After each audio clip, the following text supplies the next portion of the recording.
Monsieur le haut représentant du président de la République, représentant son Excellence, Monsieur le Président de la République, Madame la Présidente du Sénat, Mesdames et Messieurs les présidents d'institutions, Mesdames et Messieurs les membres du gouvernement, Excellence Monsieur le nonce apostolique, honorables députés, chers collègues, vénérables sénateurs, Excellences, Mesdames et Messieurs les ambassadeurs et représentants des missions diplomatiques et consulaires, Mesdames et Messieurs les directeurs généraux, Mesdames et Messieurs les officiers supérieurs, distingués chefs traditionnels et éminents guides religieux, chers amis des médias, Mesdames et Messieurs, c'est avec un immense plaisir que je me tiens à cette tribune au sein de notre hémicycle pour cette cérémonie solennelle de clôture de session qui intervient au moment où s'achève l'année 2024. Aussi, voudrais-je avant tout propos m'acquitter d'un agréable devoir en exprimant au nom de l'Assemblée nationale et en mon nom personnel ma reconnaissance et toute ma gratitude à toutes ces illustres personnalités qui nous honorent par leur présence. Je voudrais à cet effet particulièrement saluer et remercier Monsieur le haut représentant du président de la République, Monsieur Gilbert Koné-Kafana, représentant son Excellence, Monsieur Alassane Ouattara, président de la République de Côte d'Ivoire. Monsieur le haut représentant du président de la République, je voudrais vous prier de bien vouloir traduire à son Excellence, Monsieur le Président de la République, nos respectueuses et déférentes salutations ainsi que toute notre admiration pour la transformation qualitative et structurelle observée dans notre pays sous son leadership éclairé. Mesdames et Messieurs les présidents d'institutions, j'aimerais vous exprimer toute ma reconnaissance pour la solidarité dont vous faites preuve à chacune des séances solennelles de notre institution. Je me réjouis tout particulièrement de la présence de Madame la Présidente du Sénat, ma chère sœur, Kandia Camara, qui, dans une parfaite synergie d'action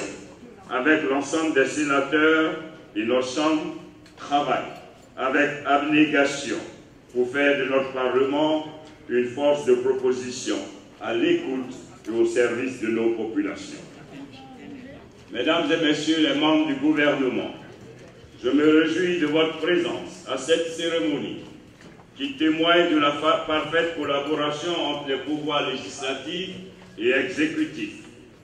Je tiens également à exprimer toute ma gratitude à Mesdames et Messieurs les ambassadeurs et représentants des missions diplomatiques et consulaires pour leur présence continue aux côtés de l'Assemblée nationale et votre contribution à l'excellence des relations entre nos États respectifs. Je voudrais associer à ces salutations et ces remerciements nos vénérés chefs traditionnels et éminents guides religieux toujours présents à nos côtés. Honorables députés, distinguées personnalités, Mesdames et Messieurs, la présente cérémonie de clôture de la deuxième session ordinaire de l'Assemblée nationale intervient au plan national à un moment clé du calendrier politique de notre pays, marqué à la fois par la proximité des échéances électorales et la nécessité de renforcer le dialogue politique. En effet, en cette année 2025 qui s'annonce, notre pays, à l'instar de 16 autres pays africains, sera appelé à organiser les élections présidentielles et législatives. Je note la bonne tenue de l'opération de révision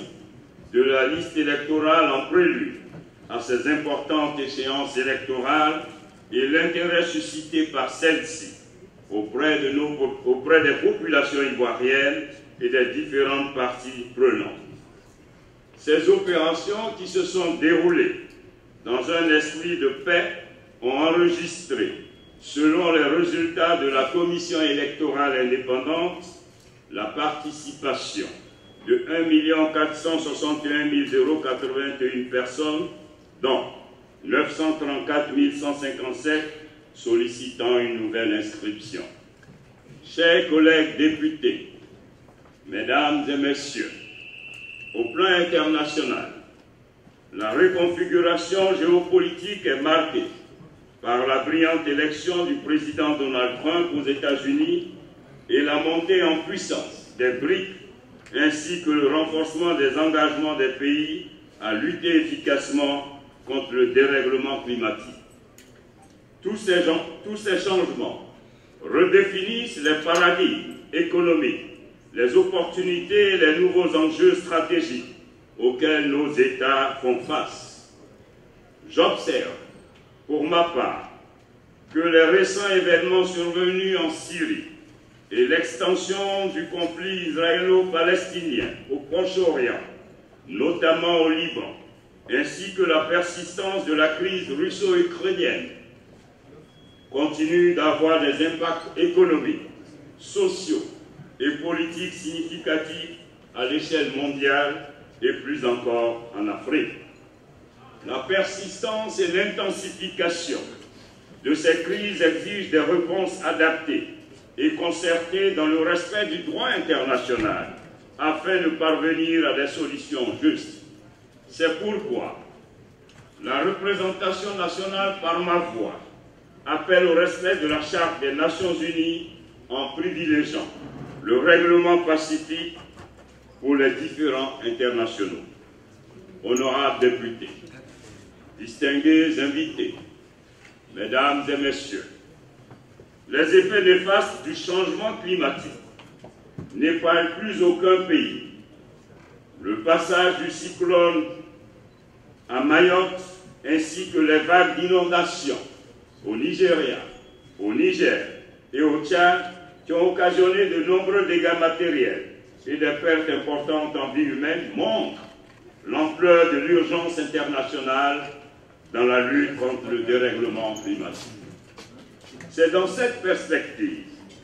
de protection de l'environnement que s'inscrit la Côte d'Ivoire, conformément à la vision de son Excellence, M. Alassane Ouattara, président de la République de Côte d'Ivoire. Pour ce faire, la Côte d'Ivoire a conclu avec le Fonds monétaire international un accord de 500 millions de dollars pour soutenir sa transition écologique. Par ailleurs, le pays prend part à toutes les initiatives en faveur du climat et de l'environnement. À cet effet,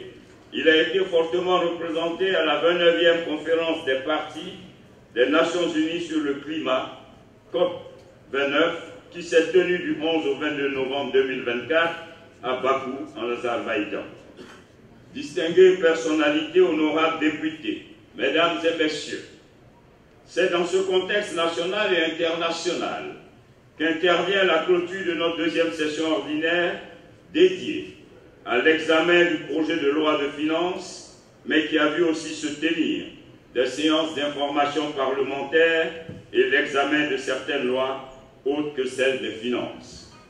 Au titre des séances d'information parlementaire, cette session ordinaire a été l'opportunité de tenir 3 séances d'information parlementaire portant respectivement sur la révision de la liste électorale, la présentation des rapports de la Cour des comptes et la présentation du rapport annuel 2023 du Conseil national des droits de l'homme. Ces séances, riches en échanges et constructives, avec le président de la Commission électorale indépendante, le président de la juridiction financière supérieure et la présidente du Conseil national des droits de l'homme, ont permis de mieux informer les députés sur l'opération de révision de la liste électorale, sur l'état de la gestion de nos finances publiques, ainsi que sur la situation des droits de l'homme en Côte d'Ivoire. Ces moments d'échange nous ont permis de nous former sur des sujets cruciaux, contribuant à l'enrichissement de notre débat parlementaire. C'est le lieu pour moi de remercier le président de la Cour des comptes, le président de la Commission électorale indépendante et la présidente du Conseil national des droits de l'homme pour la qualité du travail abattu et la collaboration intelligente qui existe entre nos institutions. Au titre de l'examen du budget, il a débuté par l'étape préalable de l'analyse en commission du projet de loi de règlement du budget de l'année 2023. Cet exercice de redevabilité a été l'occasion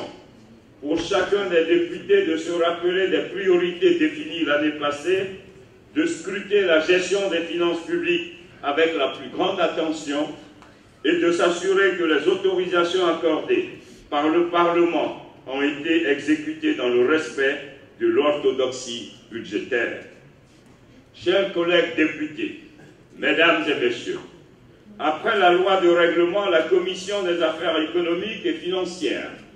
a examiné du 18 au 21 novembre 2024 le projet de loi de finances de l'année 2025. Pour ce faire, 33 ministres ont vu examiner et valider leur budget programme et les crédits y afférents. C'est à l'issue de cette analyse minutieuse et au vu des réponses apportées par le ministre en charge des Finances et du Budget que l'Assemblée nationale a, au cours de sa séance plénière du 28 novembre 2024, adopté à l'unanimité le projet de loi des finances portant budget de l'État pour l'année 2025. Ce travail d'examen approfondi et ardu du budget n'aurait pu se faire sans la participation active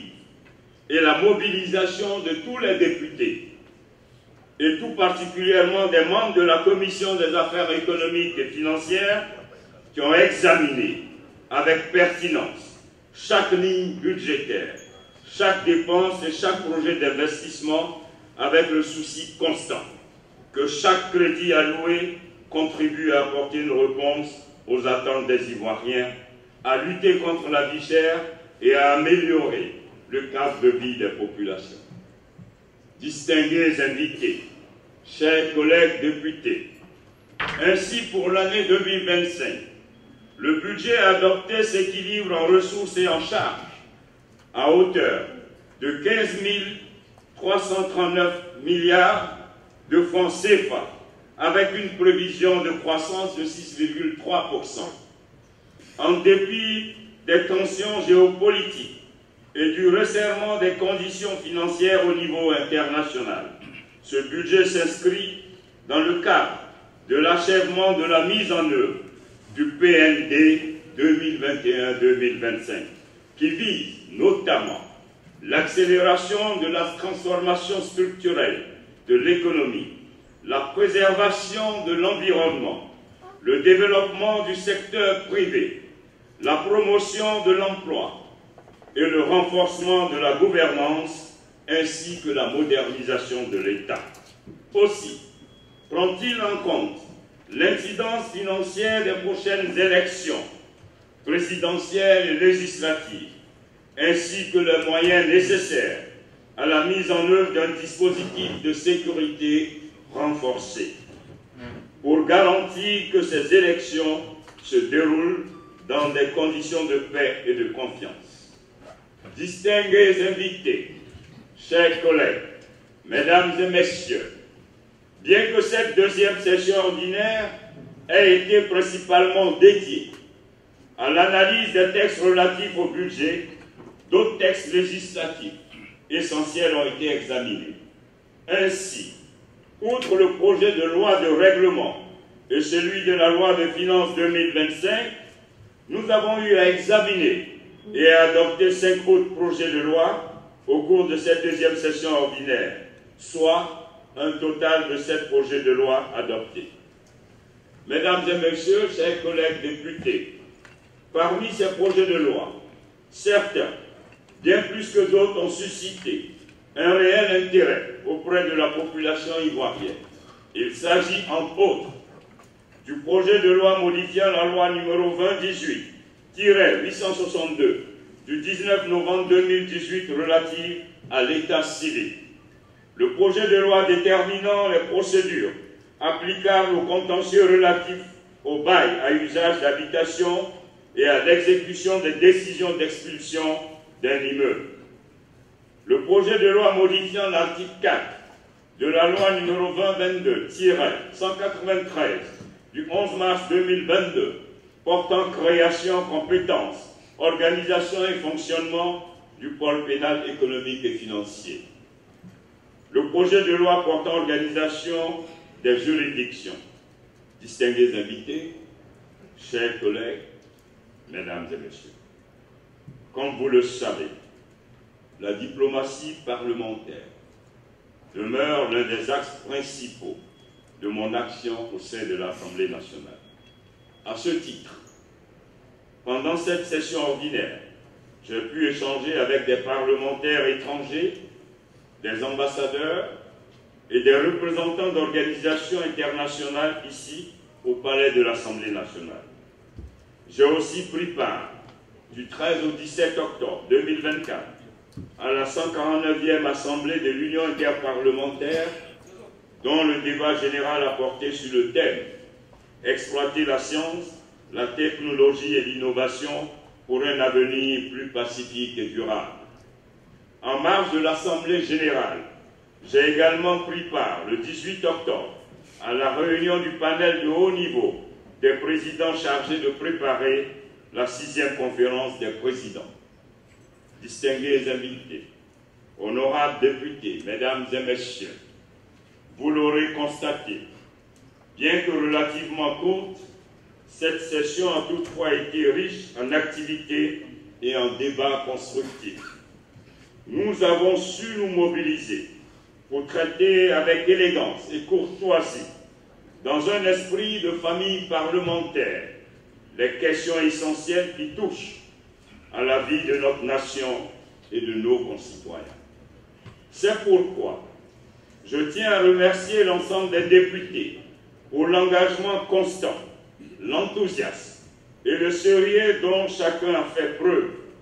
J'exprime ma profonde gratitude à chacune et à chacun d'entre vous, chers collègues députés, avec une mention spéciale au président des groupes parlementaires du PPACI, mon cher frère M. Laïc Hubert, du PDCI RDA, mon cher frère M. Do Simon, et du RHDP, mon très cher grand frère, le doyen Diawara Mamadou, pour la qualité de la cohésion, la solidarité et le dévouement que vous avez manifesté durant cette session. Je salue l'esprit de famille parlementaire qui anime chacune et chacun d'entre nous, et ce, dans le respect de nos différences, pour nous accorder sur l'essentiel, la Côte d'Ivoire. Je n'oublie pas le personnel administratif qui, dans l'ombre, a fait preuve d'un soutien indéfectible pour le bon déroulement de nos activités. Je ne doute pas que les textes adoptés contribueront à renforcer la résilience de notre économie, à améliorer les conditions de vie de nos concitoyens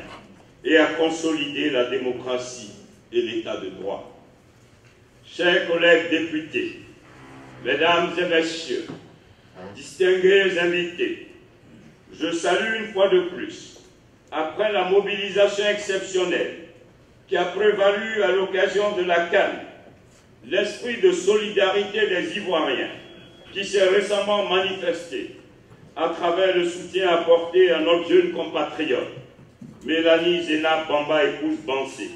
qui a compéti avec brio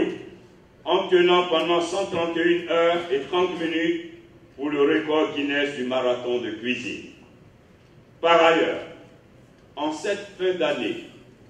j'en appelle à l'esprit de civisme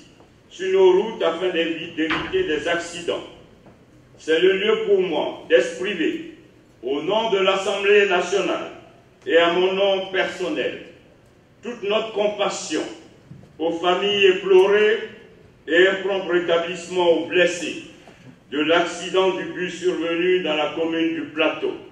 le jeudi 26 décembre dernier. J'exprime également notre compassion et notre solidarité aux familles de ces personnes brûlées, dont 6 ont perdu la vie suite à un incendie de bouteilles de gaz à Yopougon-Sidessi. J'exprime enfin notre compassion et nos sincères condoléances à la famille de la fillette de 11 ans, noyée dans une fosse non sécurisée à Yopougon, zone industrielle. Chers collègues députés, mesdames et messieurs, distingués invités, cette année, et ce conformément à la Constitution, la clôture de notre session se tient le 31 décembre, coïncidant ainsi avec le traditionnel discours du président de la République. Je vous invite donc, chacune et chacun, de suivre l'adresse du président de la République et le discours le plus attendu de tous. Sur ce, à quelques heures de la célébration du Nouvel An et de la fin de l'année 2024, j'ai une pensée pieuse pour les populations de Mayotte, de Gaza, du Liban, de la Syrie, d'Israël, du Soudan et de la République démocratique du Congo. Que l'année 2025 soit pour toutes ces populations une année de paix et d'espérance. Je formule à l'endroit de tous les députés, à l'ensemble du personnel de l'institution, Monsieur le haut représentant du président de la République, représentant son Excellence, Monsieur le Président de la République, Madame la Présidente du Sénat, Mesdames et Messieurs les présidents d'institutions, Mesdames et Messieurs les membres du gouvernement, Excellence Monsieur le nonce apostolique, honorables députés, chers collègues, vénérables sénateurs, Excellences, Mesdames et Messieurs les ambassadeurs et représentants des missions diplomatiques et consulaires, Mesdames et Messieurs les directeurs généraux, Mesdames et Messieurs les officiers supérieurs, distingués chefs traditionnels et éminents guides religieux, chers amis des médias, Mesdames et Messieurs, c'est avec un immense plaisir que je me tiens à cette tribune au sein de notre hémicycle pour cette cérémonie solennelle de clôture de session qui intervient au moment où s'achève l'année 2024. Aussi, voudrais-je avant tout propos m'acquitter d'un agréable devoir en exprimant au nom de l'Assemblée nationale et en mon nom personnel ma reconnaissance et toute ma gratitude à toutes ces illustres personnalités qui nous honorent par leur présence. Je voudrais à cet effet particulièrement saluer et remercier Monsieur le haut représentant du président de la République, Monsieur Gilbert Koné-Kafana, représentant son Excellence, Monsieur Alassane Ouattara, président de la République de Côte d'Ivoire. Monsieur le haut représentant du président de la République, je voudrais vous prier de bien vouloir traduire à son Excellence, Monsieur le Président de la République, nos respectueuses et déférentes salutations ainsi que toute notre admiration pour la transformation qualitative et structurelle observée dans notre pays sous son leadership éclairé. Mesdames et Messieurs les présidents d'institutions, j'aimerais vous exprimer toute ma reconnaissance pour la solidarité dont vous faites preuve à chacune des séances solennelles de notre institution. Je me réjouis tout particulièrement de la présence de Madame la Présidente du Sénat, ma chère sœur, Kandia Camara, qui, dans une parfaite synergie d'action avec l'ensemble des sénateurs et nos chambres, travaille avec abnégation pour faire de notre Parlement une force de proposition à l'écoute et au service de nos populations. Mesdames et messieurs les membres du gouvernement, je me réjouis de votre présence à cette cérémonie qui témoigne de la parfaite collaboration entre les pouvoirs législatifs et exécutifs. Je tiens également à exprimer toute ma gratitude à mesdames et messieurs les ambassadeurs et représentants des missions diplomatiques et consulaires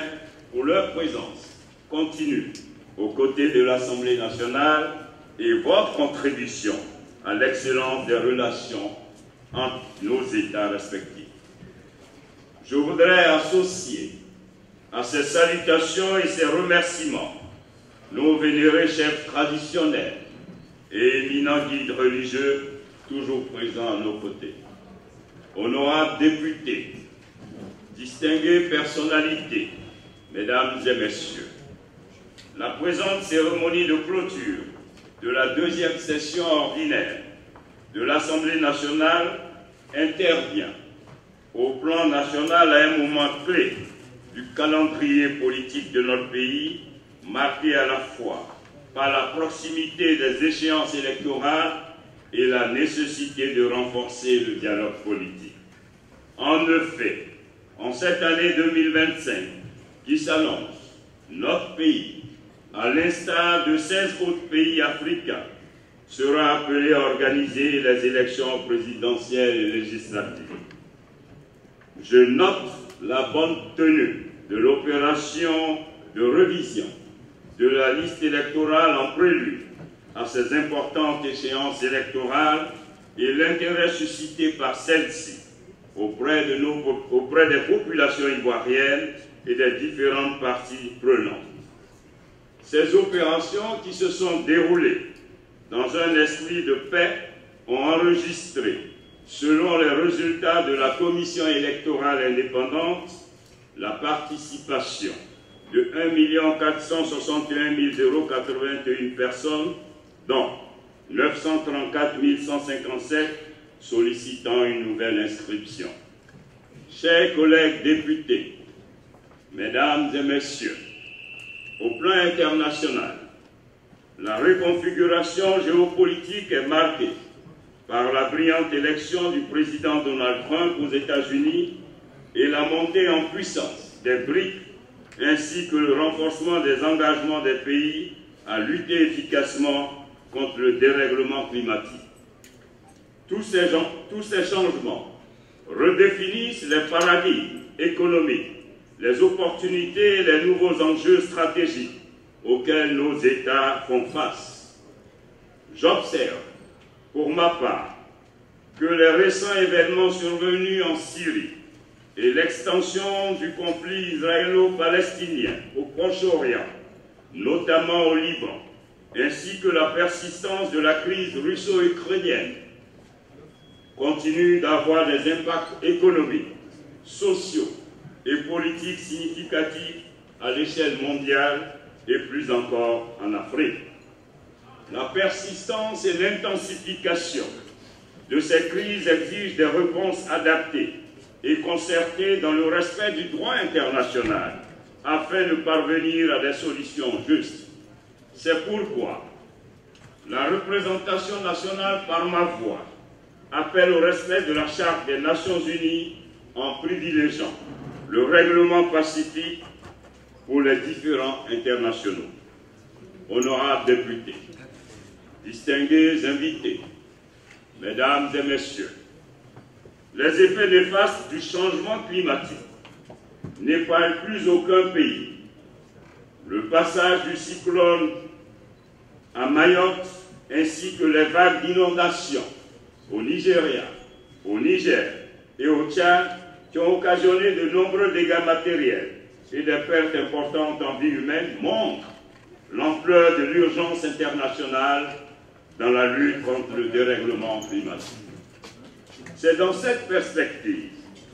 de protection de l'environnement que s'inscrit la Côte d'Ivoire, conformément à la vision de son Excellence, M. Alassane Ouattara, président de la République de Côte d'Ivoire. Pour ce faire, la Côte d'Ivoire a conclu avec le Fonds monétaire international un accord de 500 millions de dollars pour soutenir sa transition écologique. Par ailleurs, le pays prend part à toutes les initiatives en faveur du climat et de l'environnement. À cet effet, il a été fortement représenté à la 29e conférence des parties des Nations Unies sur le climat, COP29, qui s'est tenue du 11 au 22 novembre 2024 à Bakou, en Azerbaïdjan. Distinguées personnalités, honorables députés, mesdames et messieurs, c'est dans ce contexte national et international qu'intervient la clôture de notre deuxième session ordinaire dédiée à l'examen du projet de loi de finances, mais qui a vu aussi se tenir des séances d'information parlementaire et l'examen de certaines lois autres que celles des finances. Au titre des séances d'information parlementaire, cette session ordinaire a été l'opportunité de tenir 3 séances d'information parlementaire portant respectivement sur la révision de la liste électorale, la présentation des rapports de la Cour des comptes et la présentation du rapport annuel 2023 du Conseil national des droits de l'homme. Ces séances, riches en échanges et constructives, avec le président de la Commission électorale indépendante, le président de la juridiction financière supérieure et la présidente du Conseil national des droits de l'homme, ont permis de mieux informer les députés sur l'opération de révision de la liste électorale, sur l'état de la gestion de nos finances publiques, ainsi que sur la situation des droits de l'homme en Côte d'Ivoire. Ces moments d'échange nous ont permis de nous former sur des sujets cruciaux à chacune des personnes présentes et à tous nos compatriotes. Le vœu que l'année 2025 soit couverte par la lumière du bonheur, de la santé et du renforcement de notre cohésion sociale. Qu'elle soit une année sous le prisme de la vraie fraternité, comme le dit un vers de notre hymne national. C'est sur ces mots que je voudrais clore mon propos, tout en vous donnant rendez-vous le 20 janvier 2025 pour l'ouverture de la prochaine session ordinaire de l'Assemblée nationale. Vive l'Assemblée nationale, vive la Côte d'Ivoire, excellente année 2025 à toutes et à tous. Je vous remercie.